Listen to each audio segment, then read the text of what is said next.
जय जोहार। मैं हूं संदीप अखिल। आप देख रहे हैं गदर आवाज छत्तीसगढ़ के कोटा विधानसभा क्षेत्र के गौरेला यानी पेंड्रा रोड में आज हम हैं और यहां से आज जानेंगे कि जनता क्या चाहती है। 2023 में विधानसभा का चुनाव है, उस चुनाव के लिए कितना तैयार है कोटा विधानसभा क्षेत्र। लेकिन उसके पहले मैं अतिथियों से आपका परिचय करा दूं। हमारे साथ हैं राकेश जलान जी, अध्यक्ष नगर पंचायत पेंड्रा। हमारे साथ है संदीप जायसवाल जी, जिला अध्यक्ष हैं भारतीय जनता पार्टी पिछड़ा वर्ग से, उनका बहुत बहुत स्वागत। नंद किशोर राज जी, राष्ट्रीय संगठन महामंत्री गोंडवाना गणतंत्र पार्टी, उनका बहुत बहुत स्वागत है। पंडित राम निवास तिवारी जी जो कि कांग्रेस से हैं, उनका बहुत बहुत स्वागत है। आइए कार्यक्रम की शुरुआत करते हैं। लेकिन यदि आज गौरेला की इस पवित्र भूमि में मैं इस बात को शेयर नहीं करूंगा, जो बात मैं आज कहना चाहता हूं, तो गलत हो जाएगा, अन्याय हो जाएगा।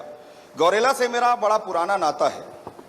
जो वो स्थान है ये जहां से मैं आ से अनार सीखा हूं। मेरी प्रारंभिक शिक्षा ही गौरेला से हुई है, इसलिए इस पवित्र भूमि का बड़ा कर्ज है। और आज देश में और अन्य जगहों पर भी मैंने बहुत सारे कार्यक्रम किए हैं, लेकिन गौरेला की बात कुछ और है। यहाँ की बातों में खोया की जो जलेबी है उसकी मिठास है और लोगों में संस्कार है, परंपरा है, और आज भी इतने वर्षों के बाद भी गौरेला में वो चीजें देखने को मिलती है। मैं आपका जोरदार तालियों के साथ स्वागत करता हूं गौरेला का। तो आइए सबसे पहले गौरेला जो है और कोटा विधानसभा क्षेत्र की हम चर्चा कर रहे हैं, जिसमें गौरेला, पेंड्रा, बेलगहना, रतनपुर आता है और ये बहुत महत्वपूर्ण है। और ये सभी क्षेत्र अपने आप में विलक्षण हैं। रतनपुर कुछ अलग है, गौरेला कुछ अलग है, पेंड्रा कुछ अलग है। तो इतनी विविधता है इस विधानसभा क्षेत्र में। साथ ही ये भी मैं बताना चाहूंगा आपको कि यह विधानसभा क्षेत्र, चाहे मथुरा प्रसाद दुबे जी की बात करें, चाहे पंडित राजेंद्र प्रसाद शुक्ल जी की बात करें, बड़े बड़े लोग जो हैं इस क्षेत्र का प्रतिनिधित्व किए हैं। लेकिन राजेंद्र प्रसाद शुक्ला जी के जाने के बाद जो उपचुनाव हुए उसमें जोगी परिवार का कब्जा होता है और लगातार जो है इस विधानसभा क्षेत्र से जोगी कांग्रेस के प्रत्याशी जीत रहे हैं। मतलब रेणु जोगी जी यहां से विधायक हैं। अब सवाल ये आता है, रेणु जोगी जी जोगी कांग्रेस से जीती हैं और 2023 में क्या भविष्य होगा कोटा विधानसभा क्षेत्र का, आज जनता से जानेंगे, जनप्रतिनिधियों से जानेंगे। लेकिन उसके पहले जो हमारे जिला संवाददाता हैं गौरव जैन, उनसे समझते हैं कि आखिर कोटा विधानसभा क्षेत्र का क्या है मूड। तो गौरव बताएंगे आपको कि क्या वर्तमान स्थिति है। गौरव। कोटा विधानसभा वैसे तो बहुत ही चर्चित विधानसभा है छत्तीसगढ़ की। ये बहुत ही हाई वोल्टेज विधानसभा है। आज़ादी के बाद से लगातार ये अभेद्य गढ़ रही है कांग्रेस की।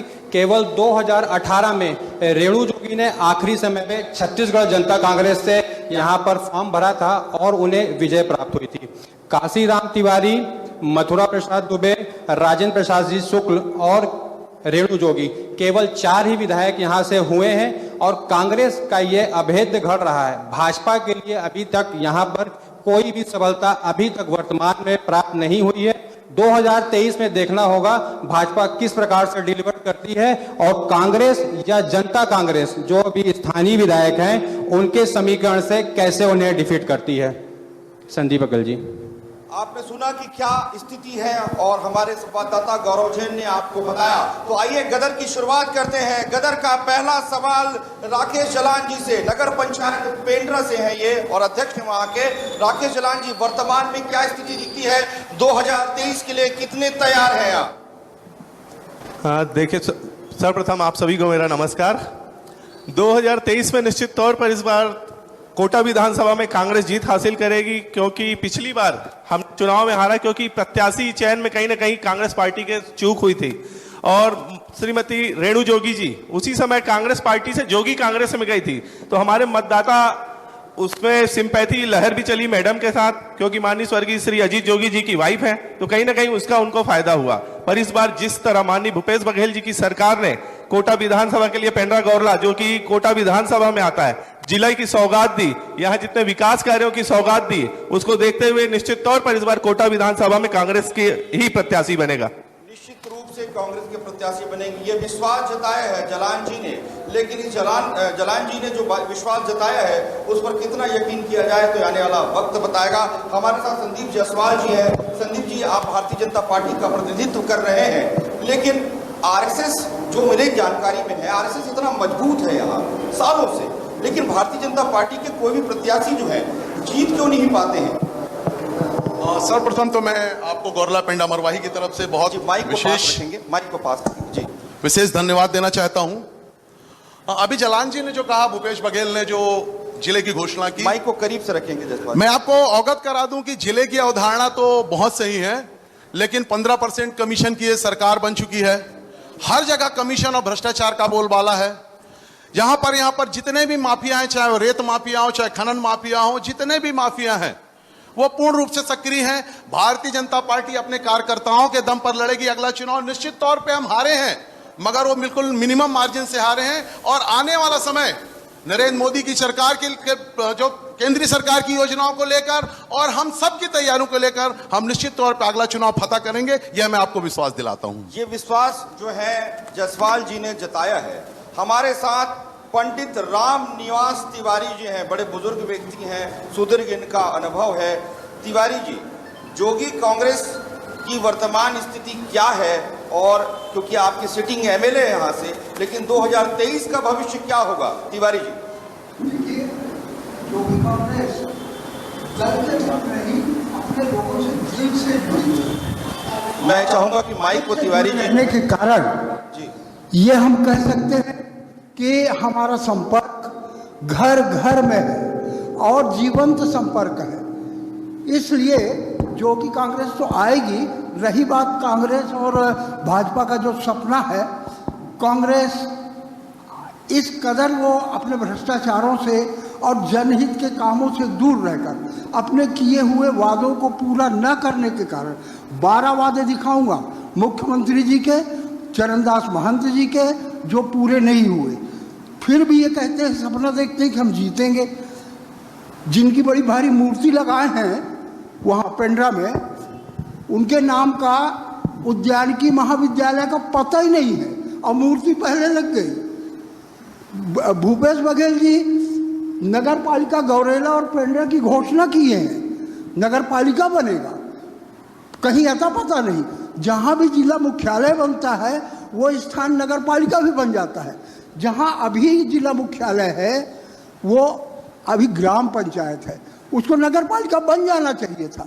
15 दिन के अंदर बना है। सुकमा, बलरामपुर, दंतेवाड़ा, ये तमाम जगह है जो नए नए हैं, ग्रामीण क्षेत्रों में थे, 5वीं अनुसूची के क्षेत्रों में थे, परंतु ये एक उसमें एक्सेप्शन है कि जिला मुख्यालय बनने के कारण उस ग्राम पंचायत को नगर पालिका बना दिया जाता है। बाकी तमाम जगह बन गए। हमारा जिला मुख्यालय आज भी ग्राम पंचायत में रह रहा है। तमाम जिला चिकित्सालय बना हुआ है, सिर्फ बोर्ड लगा है, एक नई ईंट नहीं रखी गई जिला अस्पताल के नाम की। तमाम ऐसी बातें हैं विफलताओं के नाम पर। एक लंबी तिवारी जी, एक छोटा सा प्रश्न मेरा ये है आपसे कि जोगी जी के जाने के बाद रेणु जोगी जी अभी अस्वस्थ चल रही हैं, ईश्वर उन्हें जल्दी ठीक करे, यही हमारी कामना है।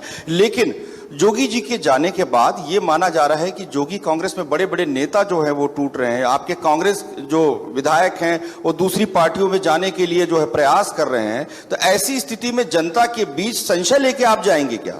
संशय कुछ नहीं है। कुछ लोगों को भ्रम हो जाता है बड़े बड़े वादों के कारण। जी, भाजपा के वादों के कारण वो एक आध दो जो गए हैं, मैं भी उनके साथ था उस समय जब उनके वादे और सपने दिखाए जा रहे थे माननीय दमन सिंह जी के द्वारा। तो उस सपने को देखने के लिए मैं भी उनके साथ था, परंतु वो सपना विधायकों के ऊपर तो लागू हुआ, परंतु बाकी लोग नहीं टूटे हैं। विधायक के टूटने से कुछ नहीं होता। आम जनता पूरी है।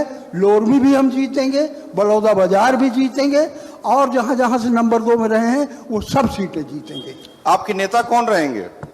अरे हमारा नेता हमारा अध्यक्ष है और राष्ट्रीय अध्यक्ष श्रीमती रेणु जोगी हैं। जी, तो अमित जोगी जी के नाम से आप चुनाव लड़ेंगे? नहीं जी, अमित जोगी जी के नाम से आप चुनाव लड़ेंगे? हम लोग अजीत जोगी जी के नाम पर, अजीत जोगी के सपनों का छत्तीसगढ़, छत्तीसगढ़िया सबसे बढ़िया, हमारी हाई कमान, ये यहाँ बैठी हुई जनता, हम इनके इस जनता के लिए जोरदार तालियां हो जाएं। ये गौरेला की जनता, आपके कोटा विधानसभा क्षेत्र की जनता। जी, हमारे साथ नंद किशोर राज जी हैं। गोंडवाना गणतंत्र पार्टी की हमेशा शिकायत रही है कि उन्हें अवसर नहीं मिल पाता है, लेकिन न्यूज 24 मध्य प्रदेश छत्तीसगढ़ के गदर कार्यक्रम जहां पर भी हुए हैं, चाहे वो मनेन्द्रगढ़ हो, चाहे भरतपुर सोनहत हो, अंबिकापुर हो और मरवाही हो, और आज यहां पर भी हमने सदैव गोंडवाना गणतंत्र को एक महत्वपूर्ण स्थान दिया है। तो ये संशय बिल्कुल न रखें, हमारे लिए सब आप एक बराबर हैं। हम चाहते हैं कि हम आपकी आवाज को जो है दूर दूर तक पहुंचा सकें। नंद किशोर राज जी, कितनी तैयारी है 2023 विधानसभा चुनाव को लेकर गोंडवाना गणतंत्र पार्टी की? पहले तो मैं आप सभी को सेवा जोहार करता हूं। जी, माइक को पास रखेंगे भैया जी। देखिए, जहां तक कोटा विधानसभा की बात है, यहाँ पर लगभग 1 लाख आदिवासी लोग रहते हैं, 1 लाख आदिवासी मतदाता हैं। और छत्तीसगढ़ बनने के बाद 15 साल भारतीय जनता पार्टी ने राज किया, शासन में रहे, आदिवासियों को कोई भला नहीं हुआ। लोगों को कांग्रेस से विश्वास, यहाँ कोटा की जो कोटा विधानसभा में हमारे लगातार कांग्रेस के विधायक रहे हैं, तो इस इतने दिनों में गोंडवाना गणतंत्र पार्टी और आदिवासी जो लोग हैं उनका विश्वास कांग्रेस से उठ गया, और इसलिए उन्होंने माननीय विधायक महोदय रेणु जोगी जी को चुनाव जिताया। लेकिन उन्होंने भी आदिवासियों के लिए ज़्यादा कुछ नहीं कर सका, और इसलिए आदिवासी अपने आप को, कोटा के आदिवासी अपने आप को ठगा सा महसूस कर रहे हैं। और इसलिए हम लोग ये तय कर रहे हैं कि क्यों किसी के साथ जाएं, इसलिए आदिवासी अपना विकास खुद करेगा, और अपना विधायक इस बार 2023 में कोटा से हम लोग बनाएंगे, और छत्तीसगढ़ के अनेक क्षेत्रों में विधायक बनाएंगे। कितनी सीटों पर चुनाव लड़ेगी गोंडवाना गणतंत्र पार्टी? अभी तो ये संगठन तय करेगा, लेकिन अधिकतर सीटों पर हम चुनाव लड़ते हैं। जहां जहां ट्राइबल सीटें हैं वहां से तो हम चुनाव लड़ते ही हैं। एक आरोप ये भी लगता है कि आप जो है जहां पर कुछ जगह पर ऐसा होता है कि वोट काटने के लिए गोंडवाना गणतंत्र के प्रत्याशी खड़े हो गए हैं, ऐसा आरोप भी लगाते हैं। लेकिन मेरा ये मानना है कि प्रजातंत्र में सबका हक है अपनी बात रखने का। गोंडवाना गणतंत्र पार्टी जो है उसी का प्रतिनिधित्व करती है। आपका क्या कहना है? लोग तो आरोप लगाएंगे ही, क्योंकि आदिवासियों से ही भाजपा चल रही है और आदिवासियों से ही कांग्रेस की पार्टी चल रही है। और जब हम अपने अधिकार के लिए खड़े होते हैं तो लोगों को तकलीफ होती है, और इसलिए अनेक लांछना लगाते हैं। तो इसमें कोई सच्चाई नहीं है, वो उनकी अपनी मानसिकता है। पर हम अपने अधिकार के लिए लड़ने के लिए अपने समाज को संगठित कर रहे हैं, और निश्चित रूप से हम सत्ता की ओर जाने के लिए अग्रसर हैं। एक सवाल ये भी आता है कि भारतीय जनता पार्टी कहती है हमने आदिवासी राष्ट्रपति बनाया है। एक तरफ जो है नंद कुमार साय जी जो हैं भारतीय जनता पार्टी से कांग्रेस की ओर आ जाते हैं। कांग्रेस कहती है कि हम आदिवासी जो भाई हैं उनके लिए लगातार प्रयासरत हैं, मेहनत कर रहे हैं। तो ऐसे समय में दोनों पार्टी जो है अपने आप को हितैषी मानती है। हितैषी है कि नहीं है? मानता हूं मैं। हमारे देश के प्रधानमंत्री माननीय नरेंद्र मोदी जी का मैं धन्यवाद देता हूं, जिन्होंने आदिवासी राष्ट्रपति बनाया है, और इस देश में आदिवासियों को प्रदेश में राज्यपाल भी बनाए। लेकिन बना तो दिए पर पावर नहीं दिए। पावर इनके पास ही है, और इसलिए आदिवासी ऊंचे पदों पर जाने के बावजूद भी आदिवासियों के लिए कुछ नहीं कर पा रहे हैं। बहुत सारे ऐसे उदाहरण मिलते हैं जिसमें एक कार्यकर्ता उच्च शिखर तक पहुंचते हैं, लेकिन बहुत उदाहरण नहीं है, न बीजेपी के पास हैं न कांग्रेस के पास हैं। मैं इस बात को जरूर कहता हूं कि बहुत सारे नेता जो वास्तव में जमीनी स्तर पर मेहनत करते रहते हैं। मैं आज जोगी कांग्रेस की बात नहीं, बीजेपी की बात नहीं, कांग्रेस की बात नहीं, गोंडवाना गणतंत्र की बात नहीं कर रहा हूं, लेकिन मेहनत करने वाले कई नेता ऐसे होते हैं जो केवल नेता बन जाते हैं, उन्हें प्रदेश स्तर पर पहचान नहीं मिलती है। तो आइए हम ऐसी मेहनत करें, इस क्षेत्र से लोग उस शिखर तक पहुंच सकें। ऐसी मेहनत हम सबको करनी चाहिए, उसके लिए लेकिन सम्मिलित प्रयास करना होगा। हमारे साथ जो है नंद किशोर राज जी, कांग्रेस, बीजेपी और जनता कांग्रेस, कहां पाते हैं अपने आप को आप? देखिए, भारतीय जनता पार्टी, कांग्रेस पार्टी, जोगी पार्टी, ये जितने भी हैं, इन लोगों ने अपना अपना कर लिया, और हमारे दम पर, आदिवासियों के दम पर ही इन लोगों ने विधानसभा जीता, लोकसभा जीता, और हमारे लिए तो कुछ किया नहीं। अभी जो भी बात कर रहे हैं, विकास की बात कर रहे हैं, कहाँ दिखता है विकास की बात? आदिवासी आज पहले गरीब थे, आज जब भारतीय जनता पार्टी की सरकार बनी, छत्तीसगढ़ बना, तो महागरीबों की संख्या बढ़ गई। लोग गरीब से और गरीब से अब महागरीब हो गए। तो आदिवासी क्या, यहाँ के किसान, यहाँ के और भी जो समाज के लोग हैं, उनकी गरीबी बढ़ते जा रही है। इसलिए ये गरीबी बड़ा मुद्दा है, किसानों का मुद्दा है, और इन सारी चीज़ों को अब जनता समझने लग गई।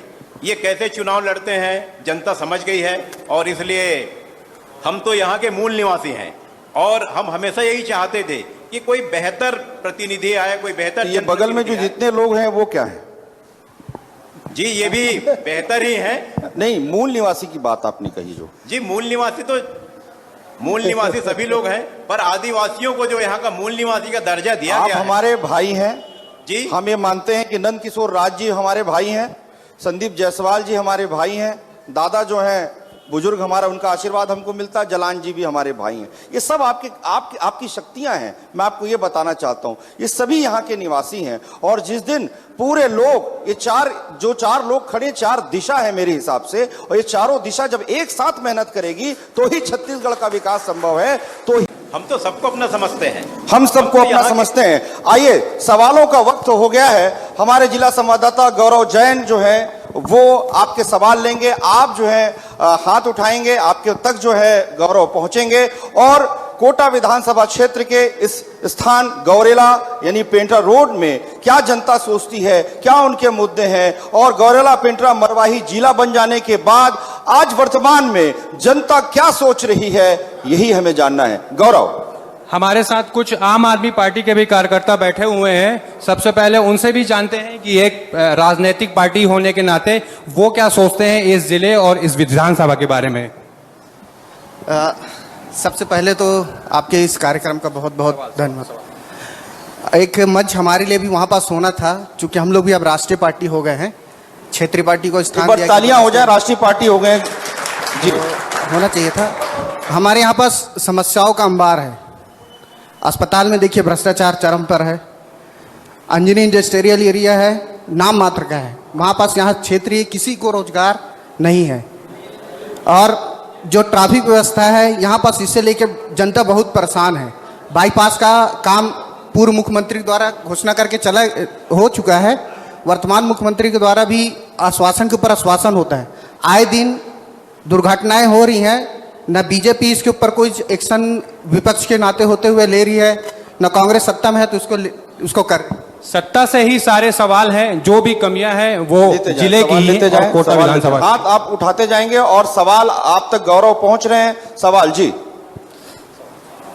मैं पुष्पेंद्र पाटी, मैं पूछना चाहूंगा कांग्रेस से, न नल से जल आता नहीं और आवास गरीबों को मिलता नहीं, और जिला का अस्पताल रिफर सेंटर बन गया जो आज तक मिटता नहीं, और मैं कहना चाहूंगा पसान जिले में जुड़ता नहीं। ये सारे मुद्दों का जवाब अगर कांग्रेस देना जानती है तो मैं चाहता हूं कि सबसे पहले इसी का जवाब मिले मुझे। इसी का जवाब ले लेते हैं जलान जी। देखिए सर्वप्रथम तो मैं बता दूं, पेंड्रा नगरी क्षेत्र में 600 आवास करीब कंप्लीट होने में आ गए, 450 हो चुके हैं, 150 अभी कार्यरत है, और अभी हमने 3 दिन पहले ही 162 आवास की एनओसी बांटी है।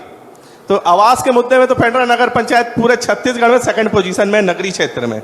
दूसरा आपने कहा पसान में लोकल जो वहां से ग्राम पंचायत का प्रस्ताव होता है, वो पेंड्रा में अपने जिले में सम्मिलित होने के लिए प्रस्ताव जारी नहीं हो रहा।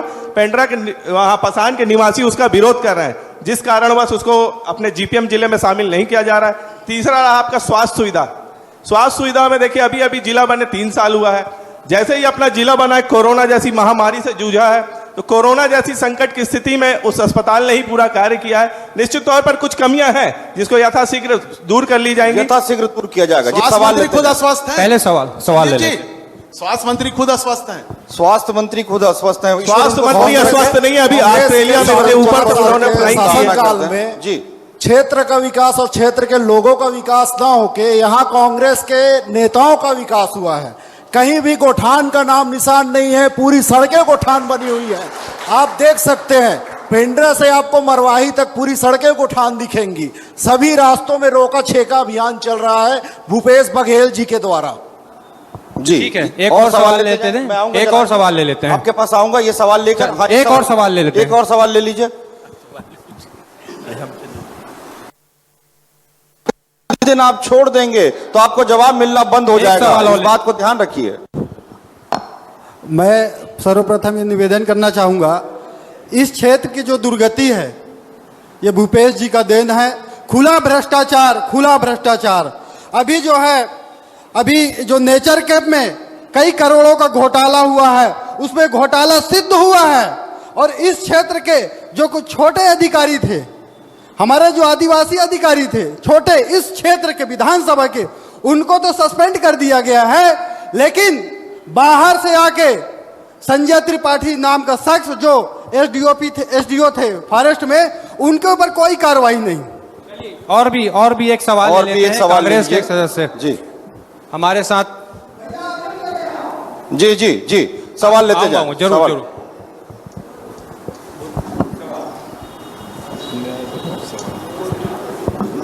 हमारे साथ कुछ महिलाएं भी बैठी हुई हैं, उनसे भी कुछ सवाल लेते हैं। मैं यहाँ स्वास्थ्य के बारे में बोलूंगी। ये हकीकत बात है कि ये जिला तो पेंड्रा गौरेला मरवाही बन चुका है, लेकिन आज भी स्वास्थ्य के लिए बहुत ही पीछे है। मैं पूर्व पेंड्रा की नगर पंचायत अध्यक्ष रह चुकी है, अभी वर्तमान में पार्षद हुआ। कई महिलाएं मेरे साथ जुड़ी हुई है। अभी भी पेंड्रा हॉस्पिटल की दुर्गति इतनी गंदी है कि जरा सा भी कुछ होता है तो बिलासपुर रिफर कर दिया जाता है। देखिए, हर कोई सक्षम नहीं है पैसे देने के लिए। अपना पूरा एरिया जो हो गरीब किसान से जुड़ा हुआ है। ये बहुत दुर्भाग्य की बात है कि मुख्यमंत्री यहाँ पे ऐसे गायन को नहीं ला के खड़े कर दिया कि हाँ पेंड्रा में कोई महिला का इलाज कर सके या जचकी करा सके। ये बहुत दुर्भाग्य की बात। दो सवाल बड़े हैं जलान जी। आज आप समझिए कि एक प्रतिनिधि के रूप में है, कांग्रेस के प्रतिनिधि के रूप में है, कांग्रेस की बातें आपको रखना है। वैसे ये सब सवाल जो है तिवारी जी से होने चाहिए। तिवारी जी से इसलिए होने चाहिए क्योंकि इनकी विधायक हैं, क्या किए हैं ये भी एक सवाल होता है। लेकिन मैं आऊंगा तिवारी जी, आप वट वृक्ष हैं तो वट वृक्ष के नीचे छांव तो जरूर होना चाहिए, और यदि वट वृक्ष के नीचे समुचित छांव नहीं है तो इस पर आप पर भी सवाल जरूर उठते हैं। जलान जी, आवास को लेकर बात हुई है, स्वास्थ्य लेकर बात हुई है, और महिलाओं की जो जज की अन्य परेशानियां जो होती हैं उसको लेकर सवाल है। सर्वप्रथम तो मैं बता दूं गौठान के बारे में इनको। जी गौठान एक बहुत बड़ा मुद्दा बना रखे। देखिए, माननीय भूपेश बघेल की सरकार ने गौठान के लिए हर ग्राम पंचायत को एजेंसी बनाया। उसमें ग्राम पंचायत की एजेंसी में भाजपा के भी लोग सरपंच है, कांग्रेस के भी हैं, जोगी कांग्रेस के भी हैं। तो न कि भूपेश बघेल जी यहाँ स्वयं काम कराने आ रहे हैं, सरपंचों को एजेंसी बना दी है, सरपंचों के द्वारा कार्य कराया जा रहा है। तो उसमें भ्रष्टाचार की बात कहाँ हुई? रहा गौठानों के माध्यम से जमीनों को सुरक्षित किया गया। आज गाँव में जमीनों का अतिक्रमण हो रहा है, तो हर ग्राम पंचायतों में 5 एकड़ जमीन गौठान के नाम से सुरक्षित हो गई है, जिससे कि गांव में आज चारागाह की कोई भी समस्या ना हो। भारतीय जनता पार्टी गौठान का जो है पोल खोल कार्यक्रम चला रही है, उसे आप कैसे लेते हैं? पोल खोल कार्यक्रम नहीं, जो भी एजेंसियां ज्यादातर सरपंच इनके भी पाए जाएंगे जिनके द्वारा गौठान बना गया, उन गौठानों में कभी नहीं जाएंगे। ये बताते हैं कि माननीय भूपेश बघेल जसवाल जी जवाब दीजिए, भ्रष्टाचार कर रहे हैं। जसवाल जी जवाब दीजिए। कालू जलान जी, सहमत हूँ, एजेंसी सरपंच है, निश्चित तौर पे शासन का पैसा है। तो क्या इनके कर्मचारी सरकारी दामाद है क्या? वो सीओ जो और सब इंजीनियर है जो भ्रष्टाचार का पैसा लेता है, वो इनके दामाद है क्या? हमारा काम, भूपेश बघेल का काम है, जनता की गाढ़ी कमाई का पैसा है, जवाब देना पड़ेगा। गौठान कहीं कुछ नहीं है ये बोल के आप इतनी नहीं कर सकते कि सरपंच एजेंसी है। सरपंच कौन है? सरपंच जनप्रतिनिधि है, और आप भी जनप्रतिनिधि हैं। ये वहां जाकर सरपंचों का विरोध नहीं करते, ये माननीय भूपेश बघेल का विरोध करते हैं, क्योंकि भारतीय जनता पार्टी ने कहा कि छत्तीसगढ़ में इनके पास मुद्दे नहीं है, इसलिए गौठान के बारे में बोलते हैं। इनके तिवारी जी, में भाजपा मुद्दे। तिवारी जी, लगातार आप जो आपकी नेत्री हैं रेणु जोगी जी, वो विधायक चुनी जा रही हैं कोटा विधानसभा क्षेत्र से। तो क्या लगता है आपको, जो बातें भ्रष्टाचार की आ रही हैं, जो बातें विकास की आ रही हैं, जो बातें स्वास्थ्य को लेकर आ रही हैं, इस पे आप मौन साध नहीं सकते? बिल्कुल नहीं। हम कोई भी समस्या से आंख नहीं मूंदते। हम लोग जहां तक कोशिश बनती है। फिर आंख नहीं मूंदते तो फिर समस्या क्यों है? ये समस्या जो ऊपर छतरी ताने जो प्रदेश सरकार बैठी है, भ्रष्टाचार की छतरी, उसके कारण ये समस्याएं आ रही हैं। वरना सामुदायिक स्वास्थ्य केंद्र, 50 बेड हॉस्पिटल, जी माइक को करीब रखेंगे, जी माइक को करीब रखेंगे दादा जी। ये सब हमारे रेणु जोगी जी के प्रयास से हुआ था। सड़कों का विकास रेणु जोगी जी के विकास उससे हुआ था। और रहा बात जैसे जो पर्यटन स्थल हैं, उन स्थानों पे जा के जो विधायक मत का राशि वो दे सकती थी और दी, जिसके कारण पर्यटन स्थल आज लोगों की जानकारी में आए। ये अलग बात कि भूपेश सरकार पर्यटन निगम मंडल बनाने के बाद भी वहाँ अन्य सुविधाएं हैं जो राज्य सरकार द्वारा चाहिए वो नहीं दी। और नहीं तो ये जो पर्यटन स्थलों के विकास की परिकल्पना हमारी रेणु जोगी जी ने किया और वहाँ सामुदायिक भवन इत्यादि छोटे छोटे दिया, उसके माध्यम से रोजगार का बड़ा माध्यम बनता। गदर अपने अंतिम पड़ाव में, और आज हमारी एक कोशिश थी गौरेला, पेंड्रा, मरवाही ये जिला जो है बन चुका है। और मैंने आपको बताया भी कि गौरेला जो है सदैव, चाहे अविभाजित मध्य प्रदेश की बात करें, चाहे राज्य बनने के बाद छत्तीसगढ़ के प्रथम विधानसभा अध्यक्ष जो है यहां से चुने गए हैं, इसलिए गौरव जो ये कोटा विधानसभा क्षेत्र है ये हमेशा से महत्वपूर्ण विधानसभा क्षेत्र रहा है। लेकिन अब सवाल ये उठता है कि 2023 के विधानसभा चुनाव में कहां है गौरेला, पेंड्रा की जनता, कहां है उनकी उम्मीदें, कहां है वो विकास के वादे, कहां है वो विकास की बातें। इन्हीं सब बातों को लेकर आज हम गौरेला पहुंचे थे और आप लोगों ने अपनी बातें रखी। आप सभी का बहुत बहुत धन्यवाद। आप देखते रहिए गदर न्यूज 24 मध्य प्रदेश छत्तीसगढ़ पर, और इस बार चुनाव में जमकर मतदान कीजिएगा क्योंकि प्रजातंत्र का सबसे बड़ा त्योहार होता है चुनाव। बहुत बहुत धन्यवाद। आभार कोटा विधानसभा क्षेत्र, आभार गौरेला यानी पेंड्रा रोड। धन्यवाद।